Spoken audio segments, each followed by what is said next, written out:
Assalamualaikum warahmatullahi wabarakatuh. Bismillah, alhamdulillah, wassalatu wassalamu ala rasulillah Nabiina wa maulana Muhammad bin Abdullah wa ala alihi wa sahbihi wa mawalah, la hawla wa la quwwata illa billah. Amma ba'du, qala subhanaka la ilma lana illa ma 'allamtana innaka antal alimul hakim. Fa inna khairal hadisi kitabullah wa khairal huda huda Muhammadin sallallahu alaihi wa alihi wasallam. Man salaka tariqan yaltamisu fihi ilman sahalallahu lahu bihi tariqan ilal jannah. Wa qala al-imam Syafi'i rahimallahu ta'ala rahmatan wasi'atan, man arada ad-dunya fa'alaihi bil ilmi wa man arada al-akhirata fa'alaihi bil ilmi wa man aradahuma fa'alaihi bil ilmi. Sadaqallahul aliyyul azim. Yang sama-sama kita hormati Ketua DKM Assalam Al-Jami Bapak Ustaz Jamal dan juga segenap jajaran pengurusnya, kita doakan mudah-mudahan senantiasa diberikan panjang umur, sehat walafiat, dan senantiasa sabar dan istiqamah dalam rangka memakmurkan masjid yang sama-sama kita cintai ini. Yang sama-sama kita hormati para masyayikh, para guru, para asatidzah, para hujjaj, para sepuh ini sepuh, tokoh masyarakat, ketua lingkungan, jamaah salat maghrib, yang mudah-mudahan semuanya senantiasa diberikan kemuliaan oleh Allah Subhanahu wa taala. Alhamdulillah wa syukurillah bi nikmatillah, kita bersyukur pada Allah selepas kita melaksanakan ibadah bulan Ramadan, kita tawakuf kajian rutin kita, maka pada hari ini kita sama-sama mulai kembali untuk mengikuti kajian rutin setiap Ahad ba'da maghrib. Dan mudah-mudahan pasca Ramadan ini akan mendatangkan semangat, girah kita giat untuk memakmurkan masjid bersama-sama pengurus DKM Assalam Al-Jami. Amin ya rabbal alamin. Salawat juga salam semoga selalu kita haturkan pada junjungan kita baginda Nabi besar Muhammad sallallahu alaihi wasallam beserta para keluarga, sahabat, dan juga para pengikutnya, termasuk kita yang senantiasa dibimbing melalui tuntunannya. Insya Allah kita semua istiqamah di dalam mencintai dan berselawat serta menghidupkan sunnah-sunnahnya, sehingga insya Allah mudah-mudahan kita semua akan mendapatkan syafaatul uzma fi yaumil qiyamah. Amin ya rabbal alamin. Kita buka kajian kita pada malam ini dengan umul kita suratul Fatihah. Kita mohon keridhaan Allah Subhanahu wa taala, apa yang menjadi niat, cita-cita dan hajat dunia dan akhirat kita dikabul dan diijabah oleh Allah Subhanahu wa taala. Ala hadiniyah wa ala kulli niyatin salihah wa ila hadratin Nabiul Mustafa Muhammadin sallallahu alaihi wasallam. Al-Fatihah. A'udzu billahi minasy syaithanir rajim. Bismillahirrahmanirrahim. Alhamdulillahi rabbil alamin. Ar-Rahmanir Rahim. Maliki yaumiddin. Iyyaka na'budu wa iyyaka nasta'in. Ihdinas siratal mustaqim. صراط الذين أنعمت عليهم غير المغضوب عليهم ولا الضالين.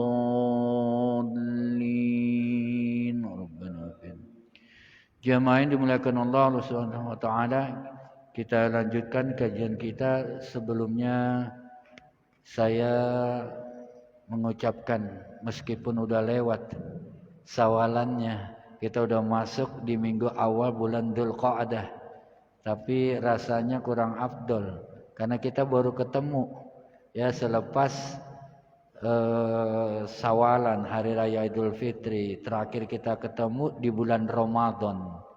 Ya, saya pribadi mohon dibukakan pintu maaf yang sebesar-besarnya.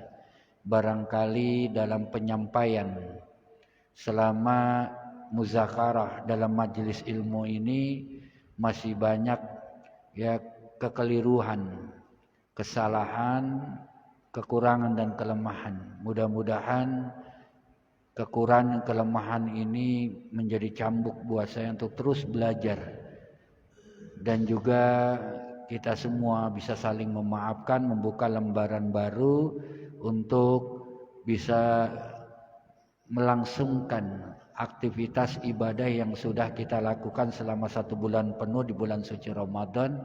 Dan mudah-mudahan kita semakin semangat untuk meningkatkan kualitas iman, takwa kita dan kualitas ibadah kita kepada Allah dan Rasulnya. Amin ya rabbal alamin.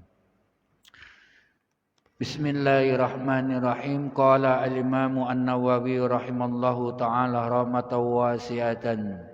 Babu ma yakrahu min tarakil qiyamil laili liman kana yaqumuhu.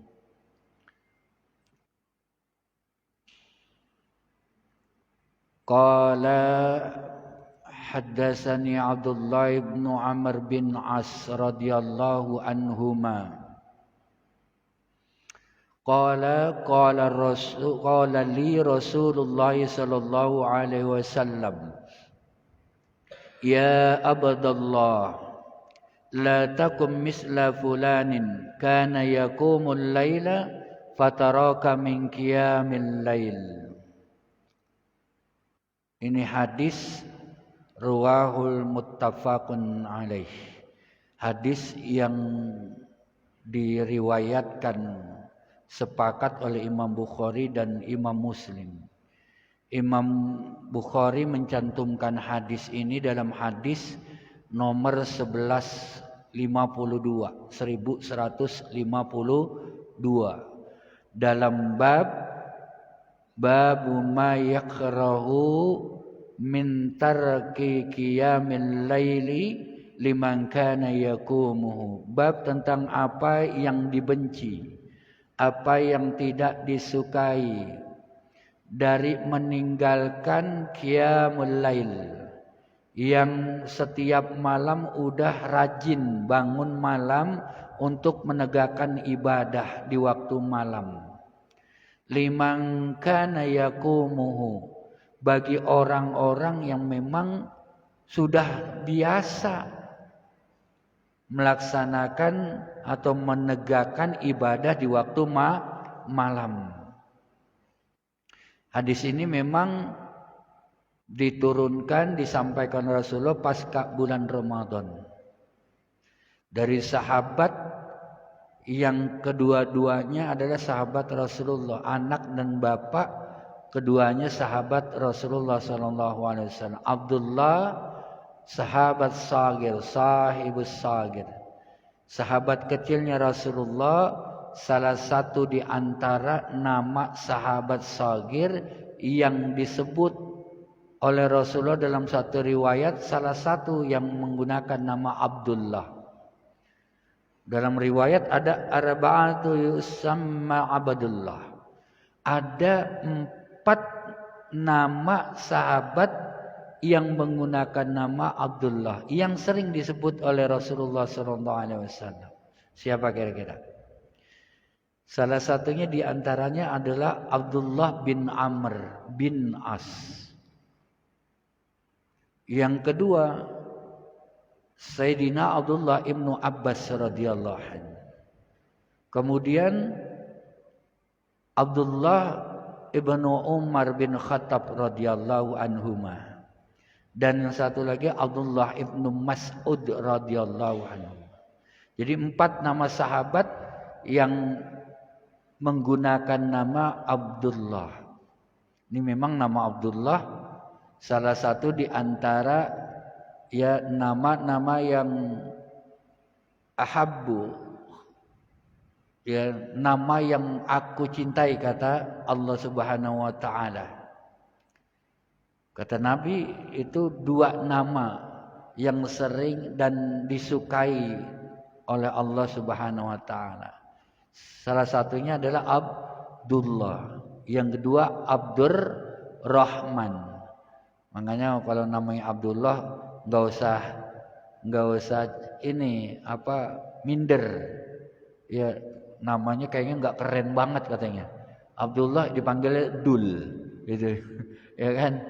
Ada yang panggil Abdullah, panggil Adul gitu. Nggak keren banget gitu. Biarin nggak keren, tapi kata Allah keren. Karena Abdullah itu hamba Allah. Abdurrahman hamba yang dikasih oleh Allah. Dua nama itu yang kalau melekat pada diri kita, itulah Allah disayang. Ya, mudah-mudahan kita punya anak yang enggak segen. Kalau zaman sekarang anak dikasih nama mah canggih-canggih banget. Keren-keren namanya. Ngambil nama Islam keren-keren. Ya. Ya syukur-syukur. Tapi kayaknya kalau ngasih nama Abdullah, Abdurrahman kayaknya udah enggak keren katanya. Ya, udah langka yang ngasih nama Abdullah. Kalau Ahmad masih, Muhammad masih. Ya. Tapi kalau Abdullah, Abdurrahman itu udah jarang. Orang kayaknya udah kuno kalau dibilang. Padahal itu sepanjang zaman nama itu yang amat disukai oleh Allah, amat dicintai oleh Allah Subhanahu wa taala. Makanya nanti kalau kita punya anak, enggak usah segan-segan kasih nama Abdullah, mau dipanggil Adul kek. Gitu yang penting mah Allah seneng kita punya anak yang namanya Abdullah. Gitu. Nah, ini Abdullah dapat riwayat hadis ini dari bapaknya yang juga sahabat kabir, sahabat kalangan kibar, kalangan tua. Namanya Amr bin As. Makanya dua-duanya disebut radhiyallahu anhuma di situ. Di mana kata Abdullah bin Amr bin As, qala li Rasulullah sallallahu alaihi wasallam, berkata kepadaku, maksudnya ini yang ngomong Abdullah gitu, berkata kepadaku Rasulullah sallallahu alaihi wasallam, kata Nabi, ya Abdullah. Ini kalau iya harfun nida, panggilan ya, ini kan harfun nida itu kan panggilan. Ya, munadi, kan munadi ya yunadi. Dalam ayat kan ada ayat yang nyebutin begitu ya. Apa tuh ayatnya di dalam surat apa tuh? Dalam surat Ali Imran. Ya, apa yang ayat Ustaz? Rabbana ighfir lana yunadi munadiyan lil imani an aminu bi rabbikum fa amanna. Ya. Itu panggilan. Dan banyak ayat-ayat Allah yang menggunakan diawali dengan kalimat iya. Ya ayyuhalladzina amanu ya ayyuhan nas. Ini sebenarnya panggilan sayang. Ya bunayya, itu panggilan sayang. Gitu. Wahai manusia, wahai orang-orang beriman. Itu panggilan di mana Allah sayang kepada umat manusia, sayang kepada orang-orang beriman. Dan ini Nabi sayang kepada sahabat. Makanya dipanggil ya Abdullah. La takum misla fulanin. La lam alif. Lam alif dimaknai dua. Ada lam alif nafiyah, ada lam alif nahiyah. Kalau lam alif nafiyah, lam yang meniadakan. Lam nahiyah, lam yang melarang. Nah, lam di sini lam alif nahiyah. Tapi lam alif nahiyah juga dibagi dua. Lam nahiyah mahrumah, lam nahiyah makrurah. Lam alif yang menunjukkan bentuk larangan yang bersifat keharaman atau menunjukkan keharaman, hukumnya haram. Contohnya apa? Kalau dalam ayat Allah. Apa? La taqrabuz zina. Ya. Janganlah kamu deketin. Kalau larangan pasti dia artinya jangan. Kalau lam nafiyah artinya tiadalah atau tidaklah. Kalau lam nafiyah tuh perbedaannya. Walaupun sama-sama lam alif tapi artinya berbeda. Satu dalam mencirikannya apa? Lam alif di situ. Lihat siak ujungnya setelah huruf lam alif, ya katanya, kosakatanya itu menjadi amil jazm. Wa alamatul i'rab bil harakatil sakan. Kan sukun itu, takun. Nunnya ya harakatnya sukun. Itu menunjukkan lam nahiyah. Kalau lam nafiyah dia enggak bakal sukun. Itu perbedaannya. La taqrabus shalah. Semua ya itu hasbun nun. Harusnya kan la taqrabuna. Cuma hasbun nun, jadinya hanya huruf wawu yang dimatikan di situ. Ini lam alifnya hanya bukan menunjukkan larangan yang bersifat keharaman. Tetapi lam alifnya yang menunjuk larangan yang bersifat makruh. Makanya sesuai dengan judul babnya. Babu mayakrahu. Bab apa yang tidak disukai atau dibenci. Kan kalau makruh itu artinya apa? Tidak disukai. Apa yang tidak disukai, tapi dibolehkan. Apa? Yang dibolehkan tapi dibenci sama Allah. Apa? Cerai. Cerai boleh enggak? Perceraian boleh, tapi dibenci sama Allah Subhanahu wa taala. Makanya orang-orang yang doyan kawin ini, kalau kawinnya kawin secara agama, ya kalau bilang mah sekarang kawin siri, maksudnya kawin rahasia, kawin sir, sekedar memenuhi arkanun nikah, udah sah. Tapi secara legalitas ini sangat merugikan perempuan. Kenapa? Ini mah kesenangan kedoyanannya laki-laki yang doyan kawin. Kenapa? Iya, kalau kawin siri kan gampang. Udah dinikahin sah, ya kalau udah bosen gampang nyerain. Ya, nggak perlu ke pengadilan, udah yang penting ditalak aja. Selesai udah pindah. Dia mau kawin lagi, silakan. Laki-laki nunggu masa idah nggak? Kan yang nunggu masa idah kan perempuan. Makanya ya kalau laki-laki mah enak, yang tukang kawin, yang doyan kawin, udah cerai dia tinggal nggak kawin lagi. Ntar udah bosan tinggalin lagi, kawin lagi yang lain. Itu jeleknya kalau kawin secara agama tanpa tercatat dalam negara. Yang rugi siapa? Perempuan. Udah ya kawin, ngelahirin, ya kemudian ditinggalin. Yang berat siapa? Perempuan. Udah gitu lakinya kagak mau, iya tanggung jawab sama anaknya, tinggalin juga anaknya. Yang kasihan kedodoran perempuan, ibunya. Ya kalau masih punya anak satu mungkin masih mendingan.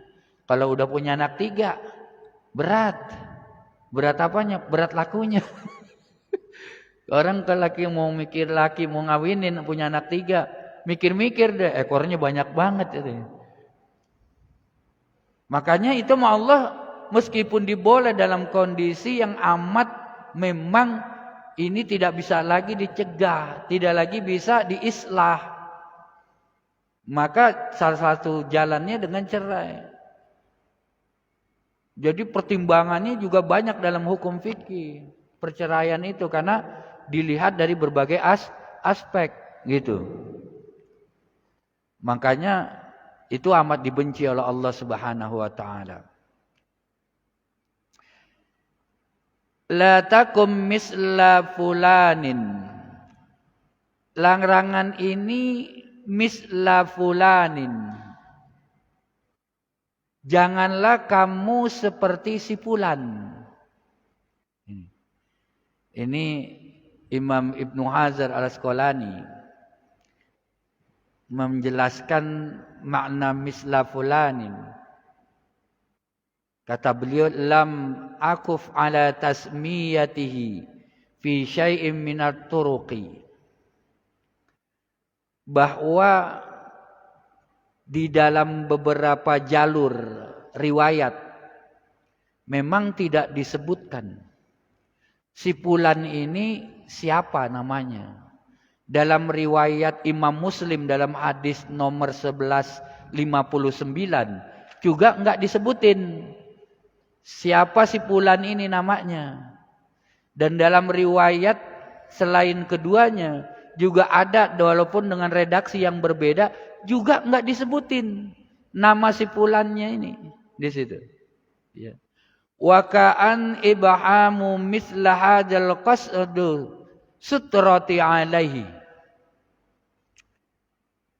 Ini Rasulullah sallallahu alaihi wasallam memang menggunakan tamsil, permisalan, misla, seperti. Kan misla itu kan contoh. Seperti hadzal qasdu sutrati. Karena Rasulullah sallallahu alaihi wasallam itu bermaksud untuk sutrah. Apa sutrah itu? Itu kalau orang sholat di depannya itu namanya apa? Apa sutrah? Penghalang atau pembatas. Maksudnya itu untuk menyembunyikan, menyembunyikan yang disebut dengan si fulan ini. Enggak disebut namanya. Karena ini kan satu kebiasaan buruk, satu akhlak yang buruk. Ya, kejelekan. Nabi enggak pernah ngomongin kejelekan para sahabat, enggak pernah. Nabi enggak nyebutin kalau si sahabat si A, B, C orangnya begini begitu. Enggak pernah Nabi nyebutin namanya. Itu salah satu kemuliaan akhlaknya Rasulullah SAW yang senantiasa menjaga aib daripada para sahabat. Karena Nabi sendiri yang ngomongnya, siapa yang menyembunyikan, menjaga aib dari saudaranya, maka nanti Allah akan merahasiakan aib dirinya nanti di hari kiamat. Makanya Nabi enggak mau nyebutin, meskipun Nabi mungkin tahu. Ini salah satu penjelasan Imam Ibnu Hajar. Ya. Yang kedua,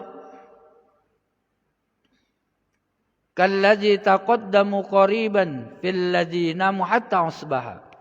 Ini Nabi memang dalam satu riwayat ada sahabat, cuman nggak disebutin emang namanya, yang memang biasa bangun tengah malam, tapi dia tidur hatta asbaha, hingga datang waktu subuh. Jadi malamnya bablas dia, gitu, ketiduran. Padahal ketika di bulan Ramadan dia rajin bangun tengah malam, dia menghidupkan waktu-waktu malam, mulai dari sejak awalul lail, dari mulai ba'diyah isya, dengan sholat qiyam Ramadan atau sholat tarawihnya, terus kemudian malamnya dia bangun lagi untuk ngerjain qiyamul lail. Belum lagi di 10 hari akhir dia ngerjain itikaf, bangun tengah malam dia melakukan atau menghidupkan malam-malam di 10 akhir. Bukan hanya dengan sholat, tapi juga dengan zikirnya, dengan tilawahnya, pokoknya ibadah aja, gitu. Tapi sayang ini, kata Nabi, wa yatamilu ayyakuna Nabi sallallahu alaihi wasallam lam yaqsid syakhsan muayyinan. Walhasil Nabi Muhammad sallallahu alaihi wasallam tidak bermaksud untuk menjelek-jelekan seseorang atau sahabat. Tetapi Ya, penjelasan Imam Ibnu Hajar Al-Asqalani dikatakan wa innama arada tanfira Abdullah bin Amr bin As as-sani az-mazkur. Sesungguhnya hanyalah ya untuk tanfir. Tanfira itu artinya juga memperingatkan. Ya sekaligus ya untuk menegaskan. Karena apa? Sayangnya Rasulullah kepada Abdullah bin Amr di situ. Ya, jangan sampai ini sahabat Abdullah ini ya mengikuti ya seperti apa yang dilakukan oleh si Fulan ini, atau jangan sampai terjadi seperti si Fulan gitu. Tanpa ya menghendaki bermaksud untuk menjelek-jelekan seseorang. Kalau kita kan kagak. Kita kalau udah kesel sama orang diomongin mulu. Kagak sehari doang diomongin. Kalau keselnya belum hilang, besok bersambung lagi. To be continued. Ya enggak? Kita kalau kesel sama orang kan kalau belum puas. Ngobrol sama teman-teman jamaah nih. Ngobrolin si A. Ngomong, ditinggal sama jamaah. Besok ketemu lagi, ngumpul lagi, ngomongin lagi itu lagi. Kayaknya keselnya belum hilang. Kalau kesel belum hilang, diomongin dulu tuh. Kadang-kadang propaganda juga, provokasi. Ya ngomporin jamaah yang lain. Oh mah, gak usah di ini nih. Biarin aja, cuekin aja dia mah. Orangnya begitu banget dia. Giliran ada ngaji kagak datang. Gitu. Ngumumin doang gitu. Udah ngomong kagak datang. Jangan. Ya orang mau punya hajat biarin aja, enggak usah. Gitu. Jangan kejelekan. Kadang-kadang disebut. Kita tuh sering nyebut orangnya, namanya. Nabi tuh enggak. Kita kalau mau ngomong kejelekan orang, udah jadi tamsir aja, jadi ibrahnya buat kita. Mudah-mudahan kita enggak seperti sedemikian. Punya karakter. Udah, kita mau introspeksi buat ke diri kita aja. Enggak usah ngomongin si anu. Karena suatu saat kalau kita kejadiannya seperti itu, pasti kita dibales. Diomongin juga nanti. Kejelekan kita. Gitu. Itu Nabi mengajarkan kita jangan seperti itu. Kana yaqumul laila. Yang tadinya rajin bangun tengah malam. Setiap ibadah yang wajib maupun yang sunnah dia kerjain. Enggak pernah ditinggalin. Iya, benar enggak? Puasa kan begitu. Puasa Ramadan, puasa diperintahkan kita. Itu kan satu komando. Iya. Allah perintahkan kita puasa. Serentak umat Islam di seluruh dunia puasa enggak? Puasa. Enggak pakai nego. Enggak nawar sama Allah. Pokoknya puasa, kalau dia enggak ada ujur sari puasa udah. Terus di Ramadan kita baca Quran. Dianjurin sama Nabi. Baca Quran enggak kita? Baca Quran, tadarus, masjid musola penuh. Orang tadarus. Kalau enggak bisa datang ke masjid, di rumah tadarus Quran. Ya. Itu kan bukan undang-undang dari luar yang dipaksakan. Yang mau tidak mau kita kerjain kan gitu. Tapi ini kan satu undang-undang dari dalam yang menumbuhkan kesadaran di diri kita sendiri. Secara otomatis ya kita serentak untuk melaksanakan perintahnya. Itu kita, karena kita merasa orang beriman di situ. Gitu. Dan jangan sampai Ramadan yang sudah kita kerjakan semua ini ya di waktu malam ini kemudian apa? Dicerai-beraikan kembali. Yang udah kita rajut jangan sampai dicerai-beraikan kembali. Gitu. Ini maksudnya kana yaqumul lail. Yaqumul lail ini maksudnya di situ adalah ba'dal lail. Di sebagian malam. Kan yang ba'dal lail itu ada 3 tempat, 3 waktu.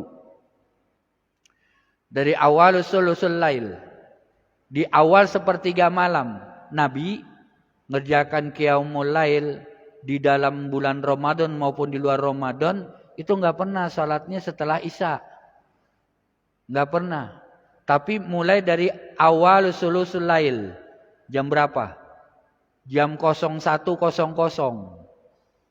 Di atas, wow, di Miknat dah tuh. Di atas jam 2.00 tuh. Ya, kalau kita kan di 10 akhir bulan Ramadan doang. Kita sholat tarawihnya di Badiah Isya. Kalau Nabi enggak. Nabi itu di jamnya awal sulusul lail. 3 hari Nabi berjamaah di masjid.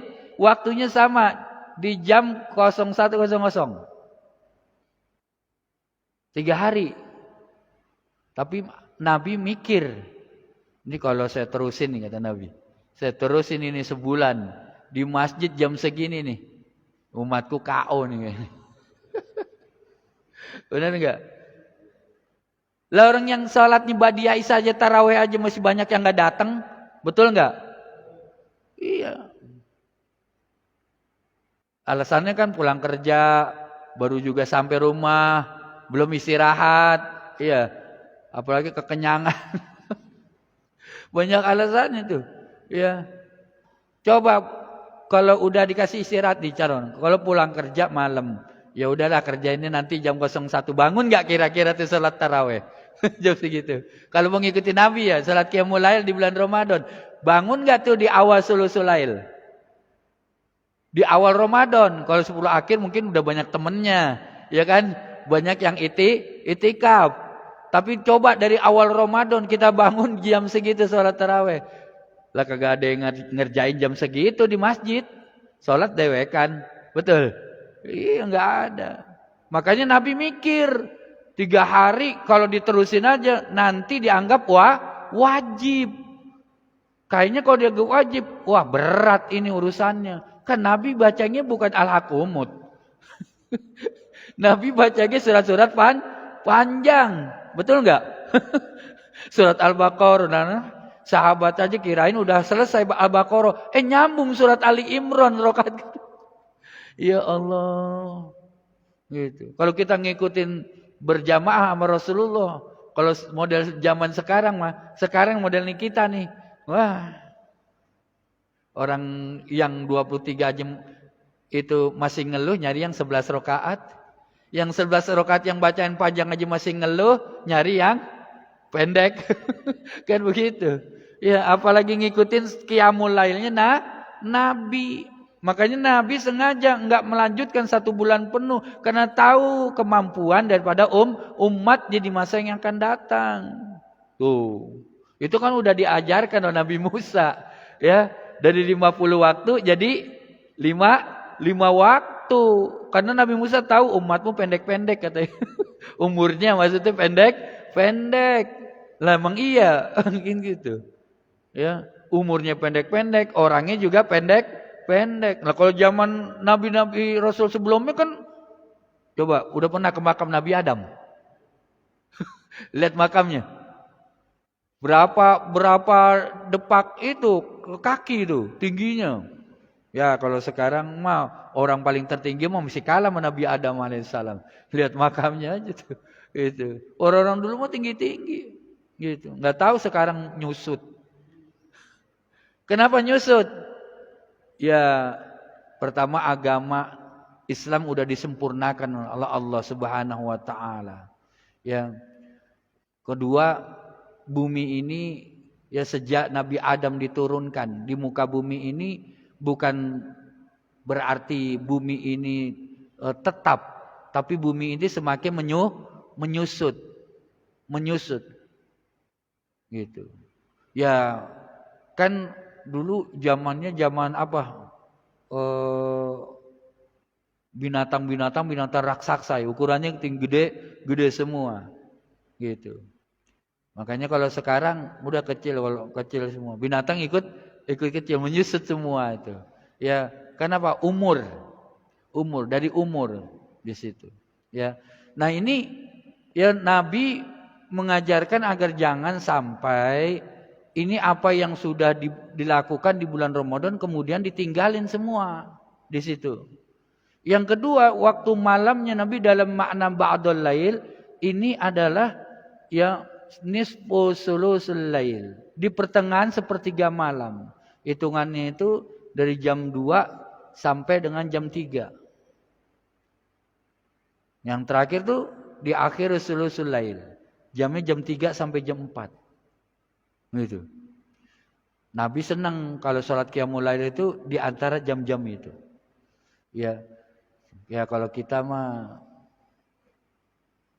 ya mudah-mudahan sih belum lepas awalan. Apa udah lepas qiyamul lailnya? Al-Quran kita hatam enggak? Hatam Quran. Ramadan kemana hatam enggak Quran? Hatam. Sebulan ya? Sebulan bisa ngatamin ya? Iya.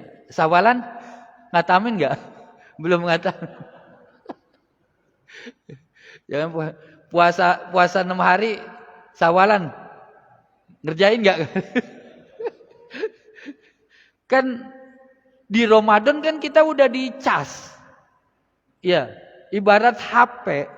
Kalau baterainya kosong dicas sampai 100% ngisi enggak dia? Powernya full enggak? Kalau power full kan suaranya juga nyaring ya. Suaranya nyaring. Ya kita juga bersihnya begitu. Keluar dari bulan Ramadan, kan di Ramadan kita dicas dengan ibadah. Seharusnya 1 bulan dicas 100% full. Keluar dari bulan Ramadan, masuk Syawal, kita semakin apa? Semangat ibadah karena habis dicas. Ini kenapa jadi banyak yang ditinggalin? Puasa sunnahnya ninggalin, ya tadarus Qur'annya ditinggalin.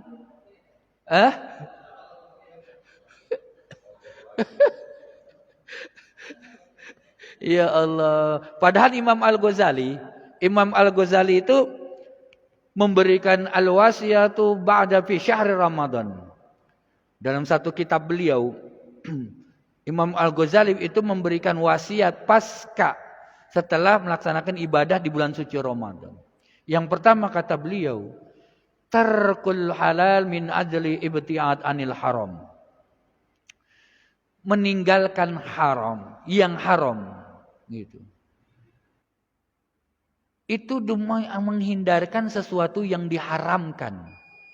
Menjauhi dari apa yang diharamkan oleh Allah Subhanahu wa taala. Tuh. Jam berapa Isya? Itu benar. Lah saya baru lewat 55. Itu udah 59. Ya Allah. Biarin dah bunyiin dulu dah. Ya. Jadi enggak ada alasan kalau kita bisa ninggalin yang halal. Yang hakikatnya halal kan makan minum kan halal asalnya.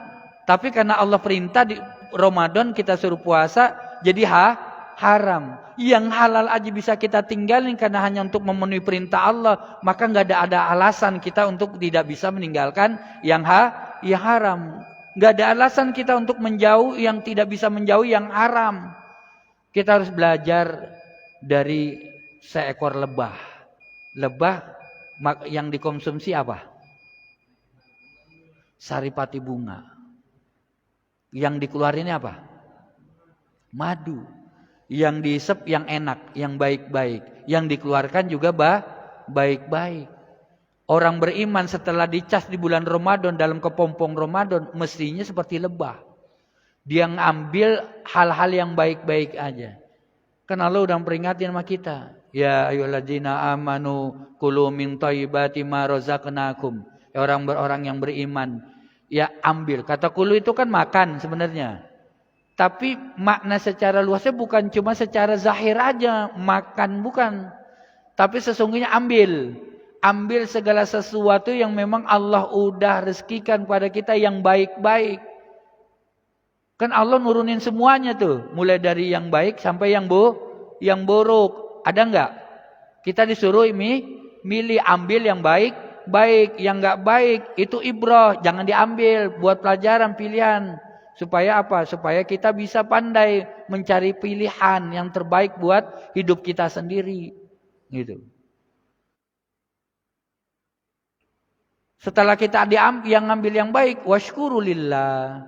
Bersyukur kepada Allah. Supaya apa? Supaya Allah terus ngasih kita yang baik-baik. Dan supaya Allah memberikan petunjuk kepada kita untuk memilih yang baik-baik terus. Kadang-kadang kita kan seringkali lepas. Kadang-kadang semua kita ambil. Yang halal kita ambil, yang haram kita ambil. Yang hak kita ambil, yang batil juga kita ambil. Yang jelek kita ambil, yang cakep diambil juga. Itu. Ya. Itu susah tuh. Kita tuh seringnya apa? Seringnya ya sifat manusia dengan syahwat. Makanya kita harus bisa meninggalkan sesuatu yang memang sudah benar-benar nyata diharamkan Allah. Yang kedua, al-isti'la 'alal hawa. Menundukkan. Mengendalikan hawa nafsu kita. Kan puasa hakikatnya menahan diri kita. Dan kita udah bisa dalam 1 bulan itu menahan diri kita. Itu menunjukkan bahwa hawa nafsu kita itu adalah makhluk yang lemah. Kita ini makhluk yang mulia, yang mampu mengendalikan hawa nafsu kita. Lah kalau kita terbalik, hawa nafsu yang mengendalikan kita, berarti pasti kita akan apa? Diperbudak dunia. Kan namanya syahwat itu, hawa nafsu itu cenderung kepada dunia. Orang-orang yang takut dan orang-orang yang menahan dirilah, maka mereka adalah orang-orang yang memang akan diberikan tempatnya di surga oleh Allah Subhanahu wa taala. Ini Allah nyebutin tuh. Wa amma man khafa maqama rabbih wa nahan nafsa 'anil hawa. Dan tidaklah orang-orang yang takut dan orang-orang yang menahan diri atau menahan hawa nafsunya, fa innal jannata hiyal ma'wa. Maka sesungguhnya surga lah menjadi tempat tinggalnya. Ini wasiat Imam Ghazali buat kita pasca Ramadan. Asyaitara ila syaitan. Ya, setan itu kan musuh yang nyata apa yang gaib? Setan itu gaib apa nyata? Ayo saya tanya. Setan itu gaib apa nyata? Gaib. Siapa bilang? Emang ada ayat yang bilang inna syaitana al-gaib? Enggak ada.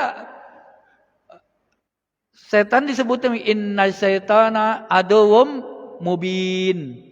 Dalam ayat lain inna syaitana lakum aduwwum fattakhizuhu aduwwa.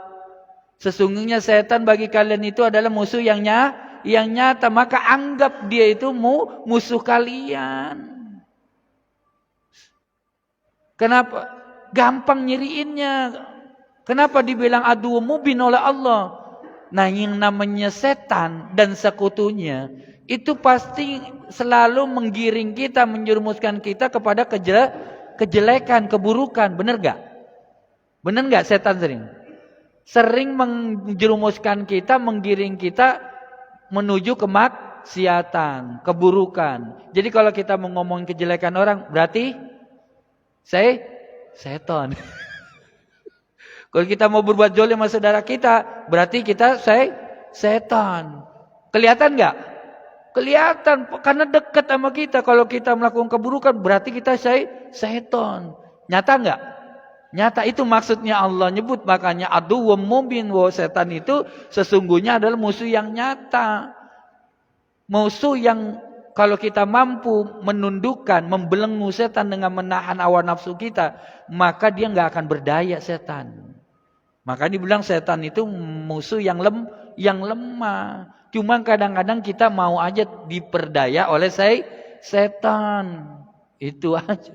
Gitu. Yang terakhir kata Imam Al-Ghazali, al-hijratu minaz zunubi wal ma'asi. Yuk, hijrah kata Imam Ghazali dari perbuatan dosa-dosa dan berbuat maksiat yang sudah kita pernah tinggalkan. Ya, selama di bulan Ramadan kita bisa jaga lisan, bisa jaga seluruh anggota tubuh kita, menjaga dari hal-hal yang diharamkan. Maka semua itu harus bisa kita hijrah, intiqal. Kita berpindah semua dari urusan-urusan yang bisa membuat Allah murka kepada kita. Ini wasiat dari Imam Al-Ghazali. Mudah-mudahan hadis ini ya memberikan pelajaran buat kita. Ya, supaya kita senantiasa selalu istiqomah di dalam menjaga ibadah-ibadah kita, ketaatan kita kepada Allah dan Rasulnya. Ya, fataraka min qiyamil lail. Ya, jangan sampai setelah kita sudah bersusah payah melaksanakan ibadah di waktu malam, kemudian lalu kita tinggalkan semua ibadah-ibadah, maka dia termasuk orang-orang yang khusranul mubin, termasuk orang-orang yang mengalami kerugian yang nyata. Mudah-mudahan kita enggak termasuk orang-orang demikian. Amin ya rabbal alamin. Wallahu alam bisawab. Al-Fatihah. A'udzu billahi minasyaitonir rajim. Bismillahirrahmanirrahim. Alhamdulillahi rabbil alamin. Arrahmanir rahim. Maliki yaumiddin. Iyyaka na'budu wa iyyaka nasta'in. Ihdinas siratal mustaqim. Siratal ladzina an'amta 'alaihim ghairil maghdubi 'alaihim waladdallin. Amin. Wa'fu 'anna ya karim, wa'fu 'anna ya karim, wa'fu 'anna ya karim. Ya arhamar rahimin, irhamna farij 'alal muslimin. Allahumma inna nas'aluka ilman nafi'ah. Allahumma aslih zata bainana. Allahumma alif baina qulubina. Allahumma inna na'udzubika minaz zulumatil wahmi wasahil binuril fahmi wabtah alaina bil ma'rifatil ilmi. Allahumma inna na'udzubika min ilmi la yanfa wa min qalbihi la yahsha wa min nafsi la tashba wa min du'ai la isma wa min amali la yurfa min fadlika daum fi subhanakallahumma wa tahiyyatum fi salam wa akhiru da'wahum alhamdulillahi rabbil alamin. Astaghfirullahal azim, astaghfirullahal azim, astaghfirullahal azim. Subhanakallahumma wa bihamdika asyhadu an la ilaha illa anta astaghfiruka wa atubu ilaik. Assalamualaikum warahmatullahi wabarakatuh.